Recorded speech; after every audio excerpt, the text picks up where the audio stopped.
వాస్తవం చెప్పాలి అంటే 100% టీఆర్ఎస్ కోవిడ్ల వరకు 100% అది మైనస్ అయిపోయింది.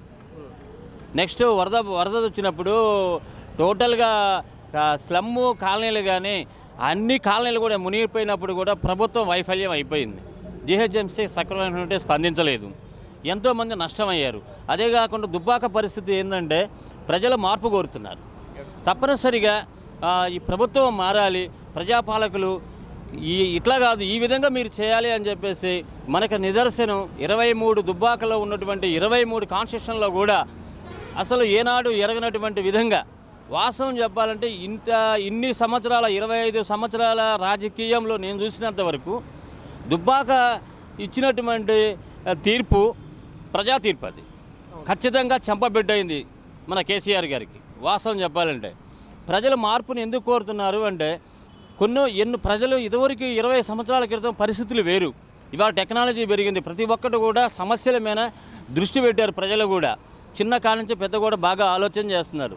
కంపల్సరీగా మార్పు ఈ మన జిహెచ్ఎంసీ ఎన్నికల్లో ఖచ్చితంగా మార్పు కోరుతున్నారు. నెక్స్ట్ ఫ్యూచర్లో ఇది ఫస్ట్ ప్లేస్కి వచ్చేది మరి ఇది బీజేపీ పార్టీ అని మా యొక్క ఉద్దేశం. ఏంటంటే ఎన్నో కార్యక్రమాలు ఉన్నాయి జిహెచ్ఎంసీలో పనిచేసేటువంటి వాళ్ళు. కాకపోతే ఏంటంటే అమ్మ పుట్టిలో మేనమామ తెలియదా, అమ్మ పుట్టిలో మేనమామ తెలియదా?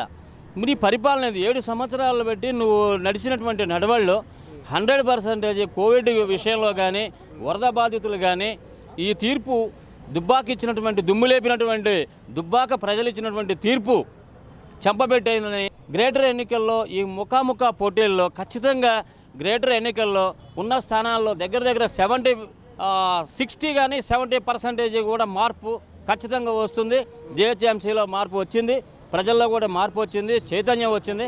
ఖచ్చితంగా బీజేపీ పార్టీ గెలవడం ఖాయం. ఈ వీడియో గనుక మీకు నచ్చినట్లయితే లైక్ చేయండి, షేర్ చేయండి. మరిన్ని వీడియోస్ కోసం మా ఛానల్ను సబ్స్క్రైబ్ చేయండి.